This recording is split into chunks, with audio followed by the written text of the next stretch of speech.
crossing dimensions of time and space. Technology beyond comprehension. They are watching. They are waiting. They are already here.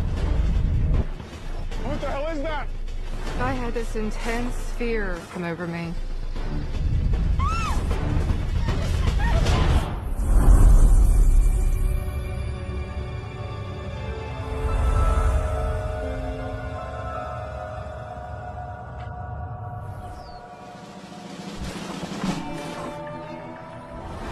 Bucks County, Pennsylvania, just outside the urban crush of Philadelphia. I moved up here 6 years ago. I'm 52 years old, married 32 years, I have 2 children. I think Bucks County is beautiful. But for Denise Murter, it's not all peace and quiet. It was in April of 2008. It was in the middle of the night, somewhere around 1 o'clock in the morning. My dog, Alex, is a little Yorkie, and he goes to bed with us. He sat up on the bed, and he was really growling. It was unusual for him to growl. What's going on, baby? What's going on? He wouldn't lay down, he wouldn't quit, to the point where he was showing his teeth. So I finally decided that there's got to be something wrong. Okay, I'm just gonna check, okay? Stay there.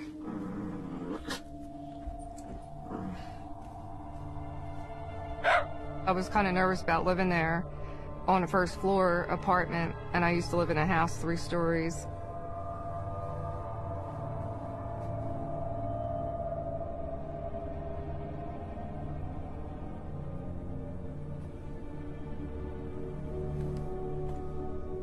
I just kept looking everywhere, trying to figure out what is he hearing, you know, what is going on. I thought for sure we had an intruder.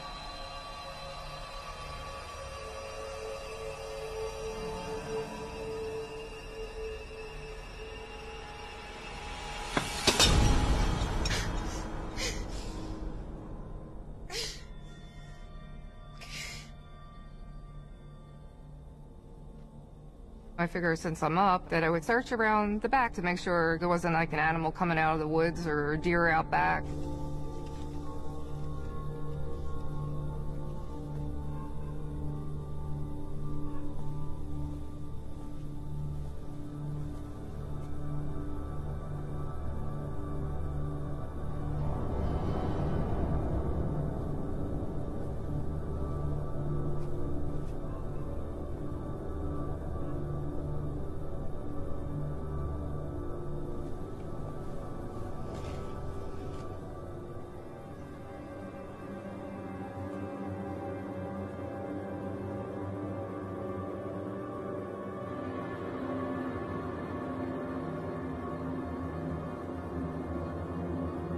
A bright light in the sky caught my eye.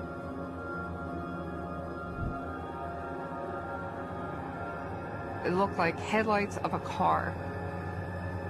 I had to wait for it to move and shift to really get a good look at it. At first, I could just see a round shape.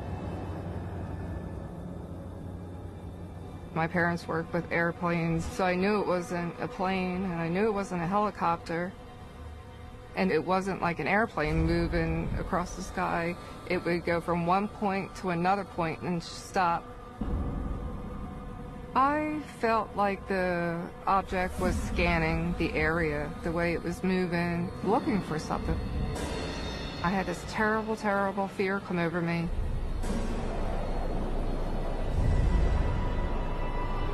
Oh, I didn't know what was going to happen.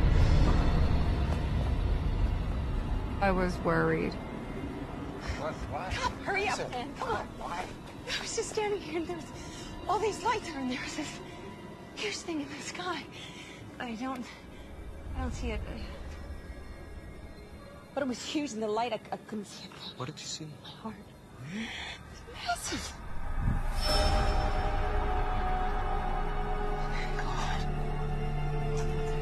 It It was shaped like a pill.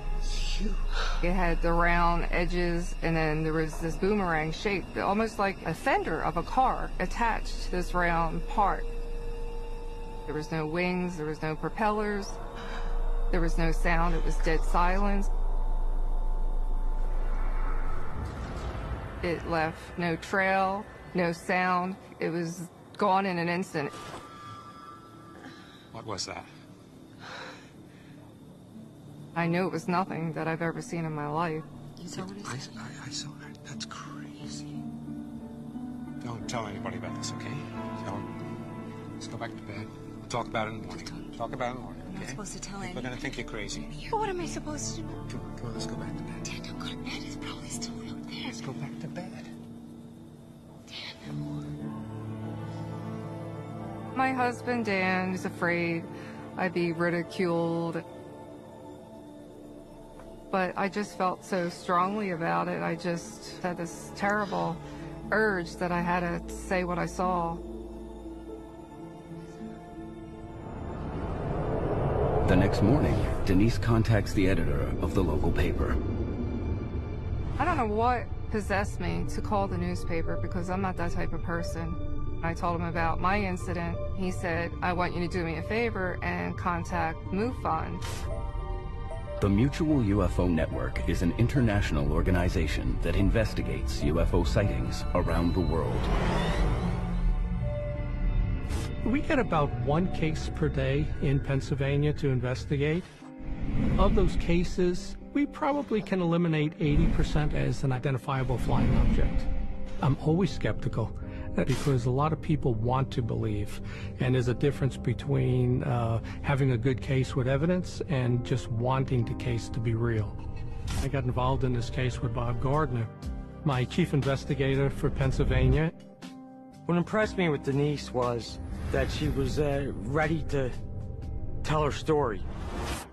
I thought there was something here, so I ran out here to see. Bob came out the following day to talk to me. It was right there. It was huge. It was hovering overhead. She was a middle-aged woman, professional. She was very genuine. She was exact to what she reported. The pool of light was mesmerizing. I felt like he thought I was telling the truth. It was almost like it was dancing on it. So scared. And they were just like right across the yard? First thing we do is we eliminate anything that could be man-made, anything that could be a natural phenomenon.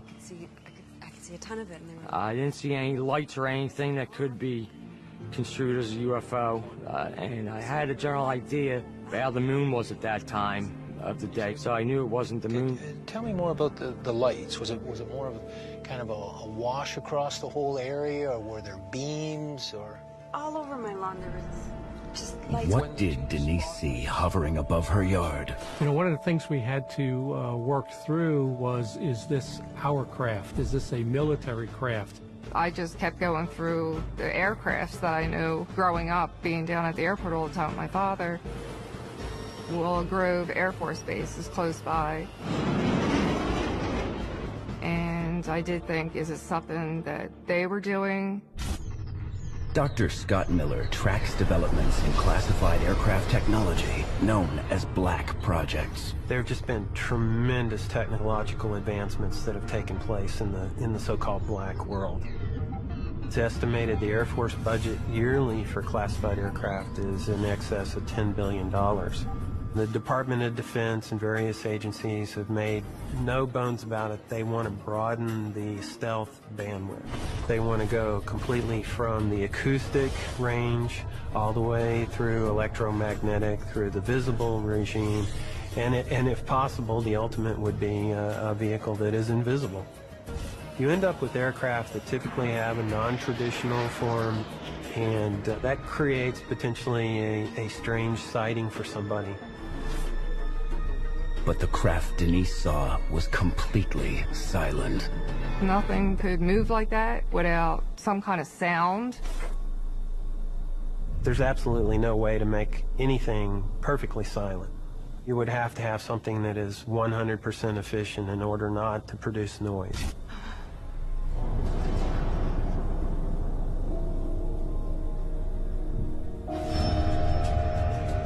Within days of Denise's sighting, MUFON receives more calls from area residents.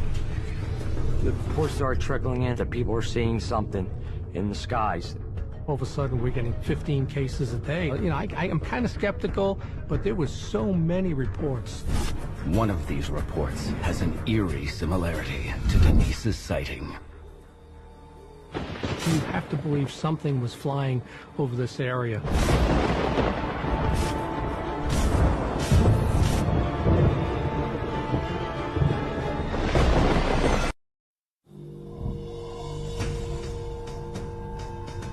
In Bucks County, Pennsylvania, Denise Murter sees a strange craft hovering over her backyard.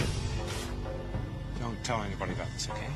We'll talk about it in the... Going against her husband's wishes, Denise contacts the Mutual UFO Network and discovers there is no explanation for what she saw. It was right there.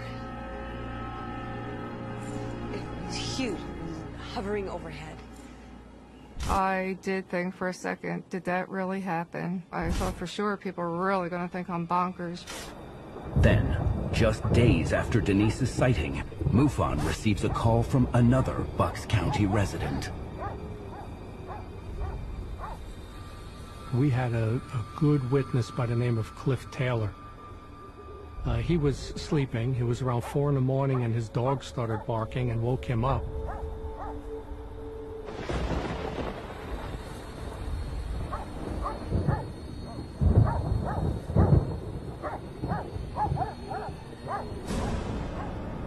He sees a large object moving towards his house.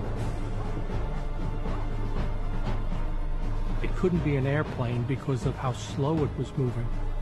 When the lightning went off, he was able to see detail to it where it had all kinds of structure on the top of it and windows along the sides of it.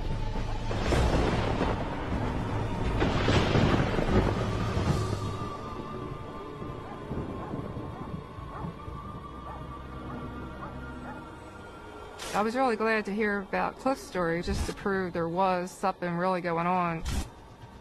We're getting corroborating witnesses that are seeing the same object now within the same area, with more and more sightings popping up. I thought it would be a good idea to contact Philadelphia International Airport to see if anything is turned up on the radar tracks, and we caught a break. They did find an object that matched the same date and time frame as Cliff Taylor's sighting. This object didn't have a transponder code to it. A transponder code is something that's attached to all the aircraft in the area. Because there was no transponder code on it, there was nothing else to group it under other than unidentified flying object.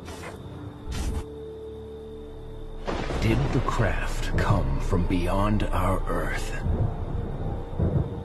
My first reaction is to be a skeptic until I can see enough proof and go through the steps to investigate the case. 2 weeks later, the eyewitness evidence continues to mount. Alex, you know, growling in the middle of the night, showing his teeth, and I'm like, oh my God, it can't be. It's back again.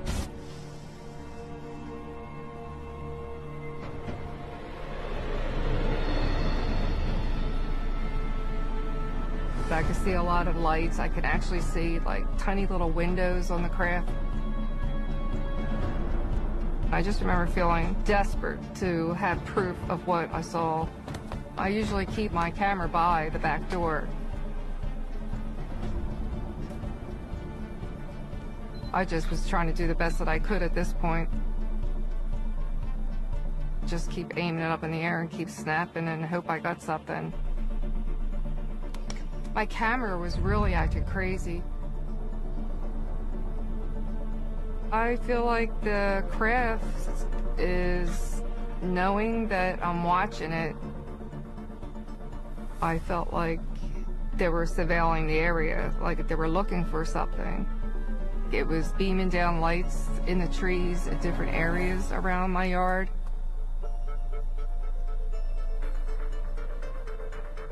I was really starting to worry about my safety. Maybe it wants me,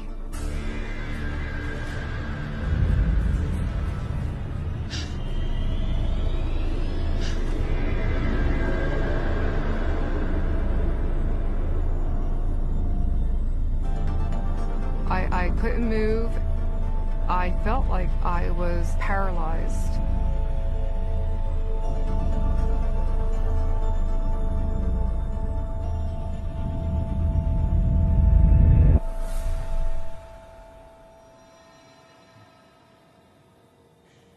To be honest, I don't know how long I was out there. I did pray to God that this was going to be the last sighting because I don't think I could handle much more, you know.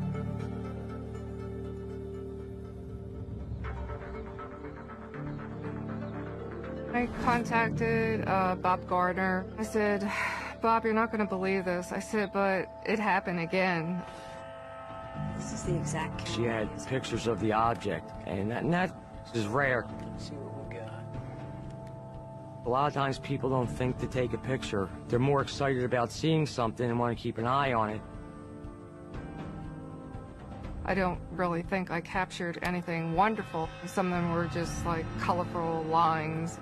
But one of the photos shows something more. Did you see that? I was just so amazed by this. What I saw was a row of lights like a boomerang. And you could tell that these lights were around a physical object. There's no way that there's a bunch of stars or the moon or anything was lined up like that. This just added more weight in our favor that, yeah, we're onto something that could possibly be a UFO.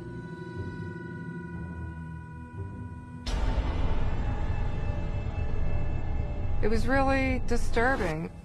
Your brain goes a mile a minute when you see something and you don't know what it is. I really did have a hard time sleeping after that.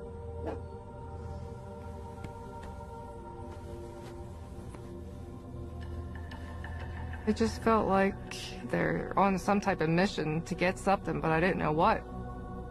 Why is it me? Why is it this backyard? And why does it keep coming back?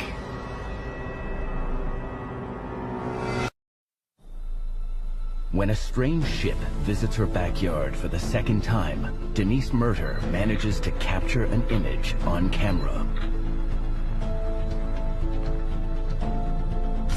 Supported by other witnesses in the Bucks County area and photographic evidence,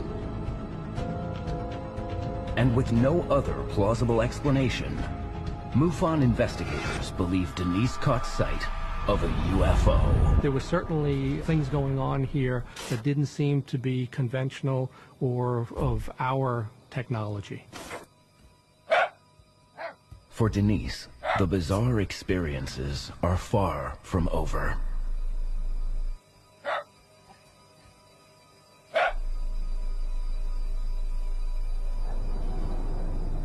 This time it's even closer to my house.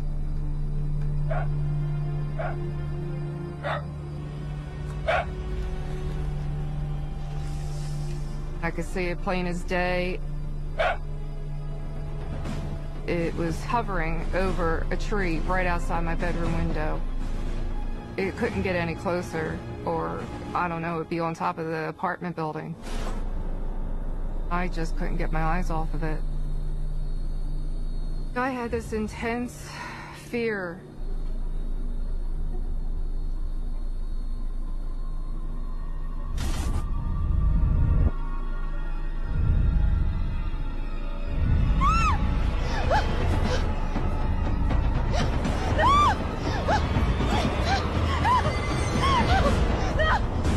I did feel like my life was in jeopardy.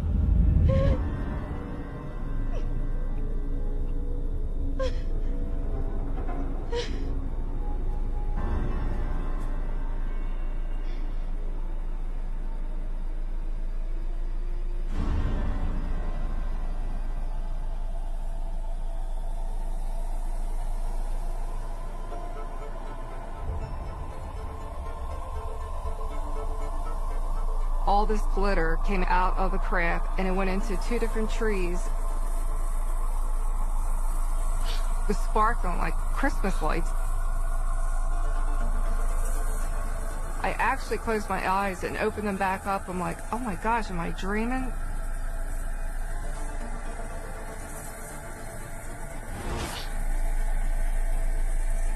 And this quietness came over me, and I don't know if it has communication with your subconscious. I just remember the words like it was yesterday. Don't worry, I'm not here to hurt you.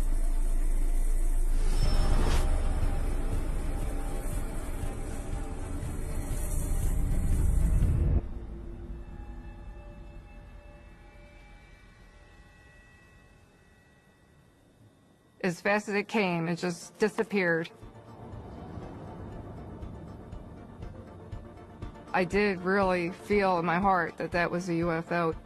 I feel like now that this has happened, I have to believe in aliens, like, unless these ships are driving themselves.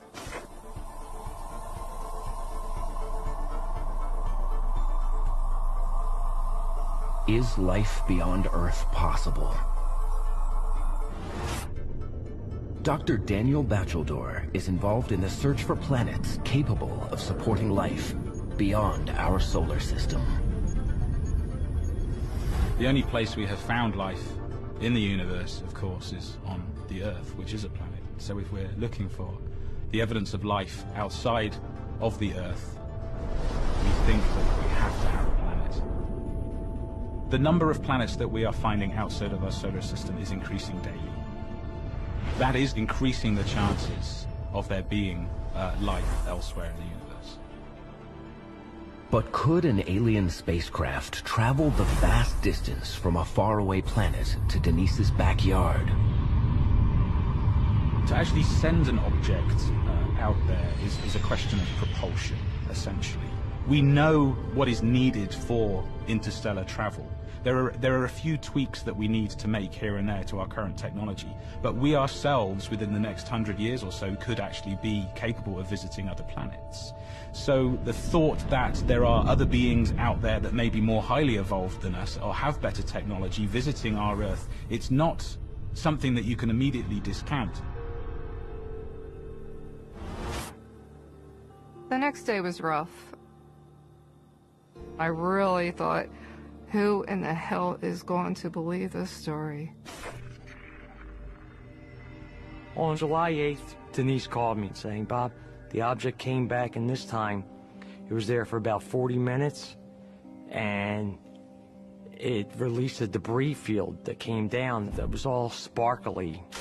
I looked around to see if I heard or saw any other instances in the case where metallic objects came down, and I wasn't able to find anything. So my privet tree just lit up, and it was like this silver shower of flakes. It was unbelievable. Kind of I'm thinking, hey, did this actually happen, or is she adding to the story just to make it a little more dramatic? It was unbelievable. Let me take a closer look at that. There's nothing that I could see physically that happened to the trees. By looking at it, you couldn't tell that this was affected at all. You know, it's funny, Denise, I don't really see any marks here. There's no evidence of any kind. At this point, I'm a little upset now. Is Denise making this up? All right. I was skeptical. I'll be honest with you. I didn't believe her that these metallic sprinkles were dropped into her tree. Denise faces an even stronger reaction when the area sightings garner more media attention. People were mocking me. People were going into my husband's job. They were going in with tinfoil on their head and saying they're from Mars. And my children were embarrassed, they told me, of me. You know, that hurt, you know. I swore I was never going to talk about it again. Is it really worth all this, to do this for nothing except to torture my family and myself? But her most recent experience prompts a surprising response. I received this email from this person in Florida stating that he had something happen to him that scared them to death.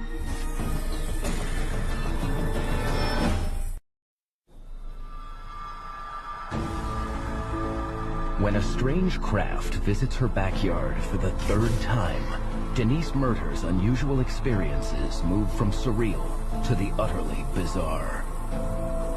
Press coverage prompts ridicule from the community, and Denise tries to bury the incidents until she receives an email describing an unexplained event over a decade and a half earlier.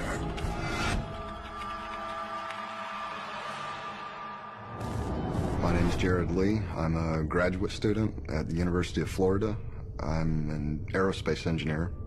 I was 13 years old, living in Havana, Florida. My mother and father both worked for the state of Florida. The area there was sparsely populated. We went to town, went to Tallahassee to pick up a pizza. We got home probably around 10.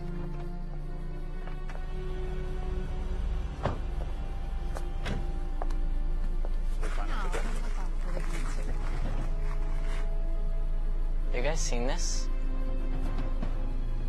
What's that, son? What's happening, Jared? There appeared to be lights coming down from the top of the trees. They looked like they were scanning the forest floor, looking for something. We assumed that this was hunters shining for deer. Somebody said, how did they get the lights to the top of the trees? Because these are 60, 70 foot tall trees, and you can't get a deer stand up that high. You can't climb that high. My dad got a really worried look on his face. What's going on? I don't know what that could be. Honey. It was the first time in my life that I actually seen him afraid. Let's go back to the house. Come on. Come on.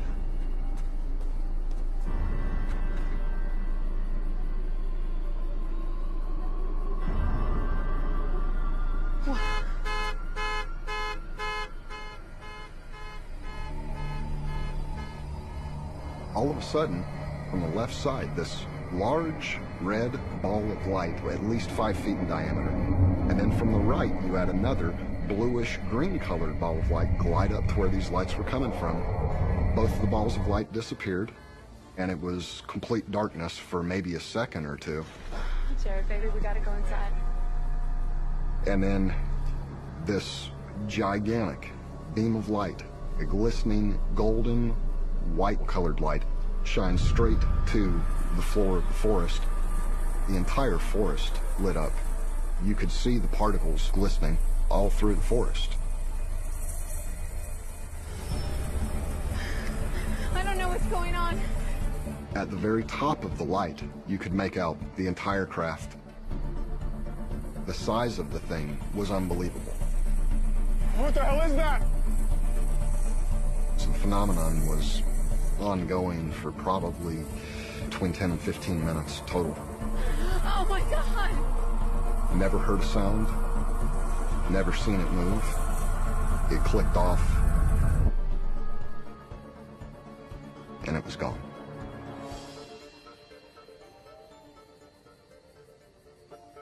You okay? Are you okay? What the hell was that? It was the most amazing thing that I'd ever experienced in my life. What made me want to contact Denise was how she described the light. I've never heard another account anywhere where the person had seen the light in that kind of detail and described it that way, as being glitter-like. I was thrilled to find out that something did come back to corroborate my story. The way I described it, he thought it was to the T of what he experienced. Did Denise and Jared witness some kind of natural electrical phenomena? Dr. Joseph Dwyer, professor of physics and space sciences, specializes in lightning research. Ball lightning has been reported for hundreds of years. People will describe maybe a ball the size of a softball that it will move horizontally. It will last several seconds, maybe as bright as a 60-watt light bulb. It's not necessarily just a white light. It has colors. Other people have reported sparks coming out from it. There are a lot of theories of ball lightning. It could be some kind of a chemical reaction, something burning that's floating along. It could be electrical. It could be some kind of a plasma, a heated ball of gas. Does ball lightning explain the bright lights Jared and his parents saw? Ball lightning's been described to do a lot of very bizarre things, to enter people's houses, to go through windows. A lot of stories have it moving horizontally, but it, I suppose, could also move up and down. There was no way to mistake something like that for something that my family and I witnessed the years earlier. Ball lightning doesn't account for the hovering craft and glittering particles both Jared and Denise clearly report seeing. So were the lights caused by a rare weather phenomenon? St. Elmo's fire is an electrical discharge, is a coronal discharge in an electrified atmosphere. If there's thunderstorms, if there's electrical activity in the atmosphere, you can have ships or aircraft, anything that can produce electric fields will require an electrical charge. What you would see is sort of a diffuse, kind of maybe purplish, bluish glow. It's not hot, but it can emit light somewhat like a flame, so it's called St. Elmo's fire. Did Jared simply see the effects of St. Elmo's fire on an aircraft passing through a thunderstorm? I had been sent on assignment to Uzbekistan. I noticed in the evening out on the tarmac a strange light off in the distance. It was essentially a type of a St. Elmo's fire. I can understand how someone who's never experienced this could misidentify St. Elmo's fire for something otherworldly, but it doesn't resemble what we've seen in the least. That is not what we saw. It's not even close. It's a joke. Learning about Jared's incident, MUFON investigators revisit Denise's case. We have an outside witness that didn't know Denise, now contacting her, saying that he saw the same thing. This added a lot more credibility to the case, that this wasn't a one-time type phenomenon. And it opens up an exciting possibility. A close encounter of the second kind is a situation where there's evidence left behind, where you not only see the craft, but it leaves some sort of residue or evidence behind. Finding physical evidence would elevate this case to a whole new level.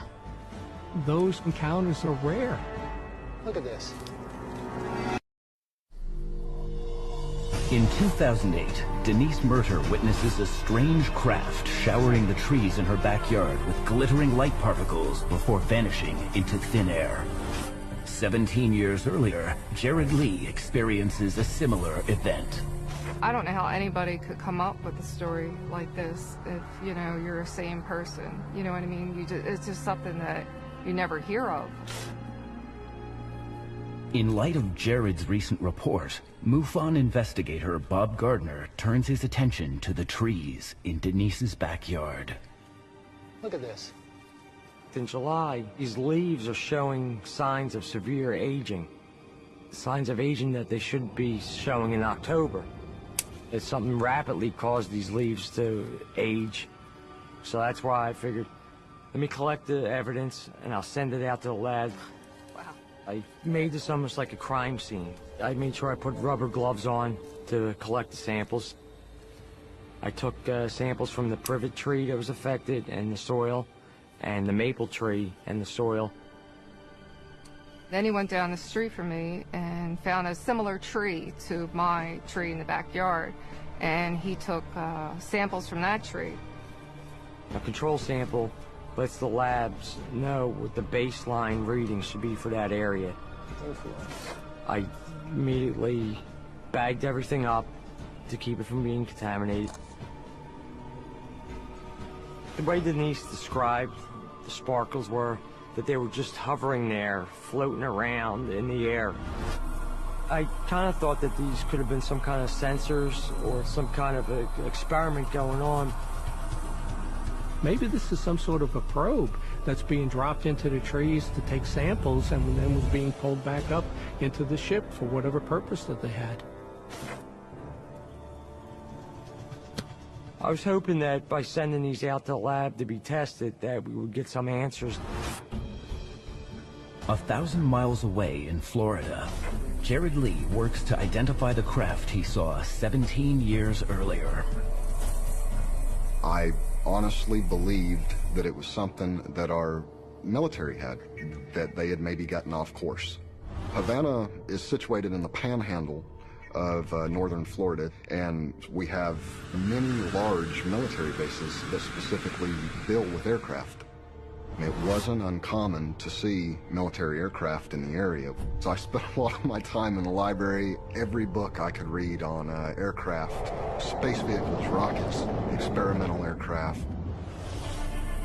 For a solid object that size to hover in place, I don't know of a technology we have that's capable of doing that. We have a blimp base in Florida, in Pompano Beach. Is it possible that what we could have seen could have been a blimp? Type of airships that potentially have been sighted and related to unidentified flying objects are probably more a mixture of those airplane, traditional blimp hybrid combination. It would either have a deltoid lifting body shape or literally a wing kind of shape. An airship of the type I'm talking about could easily be perceived as not moving at all or moving extremely slowly. And then also, because of the propulsion systems you would need, could also have a very high-speed dash capability. But this advanced airship technology is only very recently established. I realized the blimp couldn't have possibly been responsible for what we've seen. Through his studies at the University of Florida, Jared explores other possible explanations. We had a professor here that was doing research on something called WEAVE, which is a wingless electromagnetic air vehicle. And this was a state-of-the-art type of propulsion that would revolutionize the aerospace industry. So I sought him out, asked if I could be part of his team. I had the feeling that there could be a relation or a link between what he was doing and the vehicle we seen in the early 90s. After working for Dr. Roy, I realized that was erroneous. We're not capable of producing anything like I witnessed that night. The vehicle we witnessed that night was something not made by us, as in human beings on this planet. It came from something somewhere else. Denise was the only person I knew that had seen something similar to what I witnessed. I felt very connected to him. He was so happy to have someone to talk to that went through the same exact thing, and now he knows he's not crazy, you know, and I feel the same exact way. It renewed my interest in, you know, trying to find an answer. Learning that MUFON was investigating that case and that they had took some samples from the tree there made me want to go back and relook at the area that we had witnessed this in all those years earlier. The trees had never grown similar to the trees in the other area. There's almost a perfect ring of trees that appear discolored from the air and appear completely different, unhealthy colored from the rest of the trees in that area. Were the glittering particles that Jared saw also responsible for the damaged leaves MUFON investigators recovered from Denise's backyard? Can science provide the answer? There was something extraordinary happen in my tree.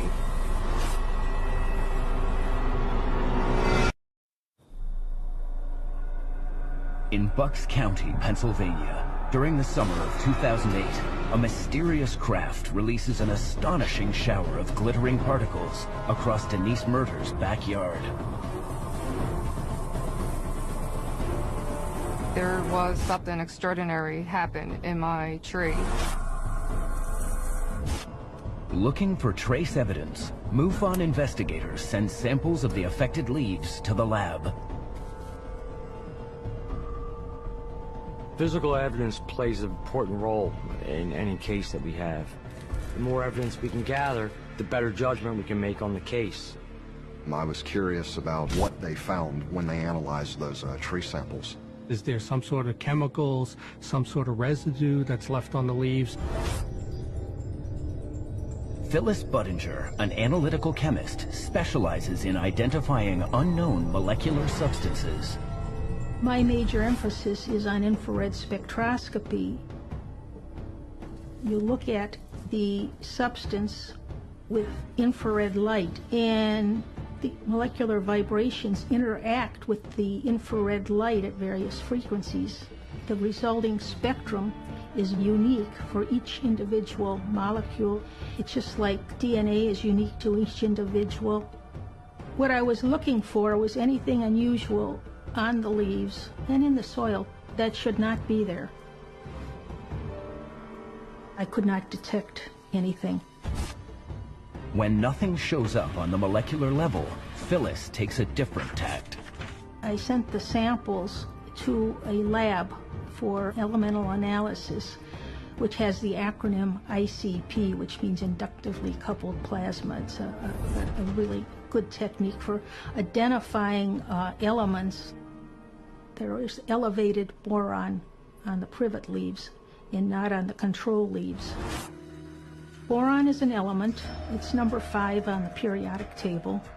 There was no elevated levels of boron in the soil, so there was no explanation as to where this boron came from. The tree that wasn't hit did not have anything like that on the leaves. My tree was definitely radiated with something from this craft. Boron's something that's commonly used in a lot of aerospace applications. It's also used in fertilizers and things like that, so it wouldn't be out of place, but in that amount on that tree, highly unusual. Samples also show elevated levels of magnesium. I came across something called Fawcett's repetitions. It listed similar chemicals that are found in UFO investigations, and what do you think shows up? Boron and magnesium. Take a closer look at that. You don't find the boron and magnesium generally in your trees in the backyard, but it's a common chemical found when somebody describes a close encounter of the second kind, where something touches soil, leaves from a craft. I felt the testing proved that there was something that happened without a doubt. There's boron and magnesium in my tree, and it just doesn't get there by itself. Send those samples off to the lab, cemented that case to me, and saying, yes, this case involved alien contact. And yes, what Denise did see was an alien craft. Our understanding of science is only good until the next breakthrough happens. We may find out life is more abundant than we could have ever imagined. It's making me wonder now, since this has happened, like, anything's possible. And, you know, all those people that say things that happen now, like, you know, now I'm not going to, like, shun them, or I'm really going to listen to them. Everything has changed.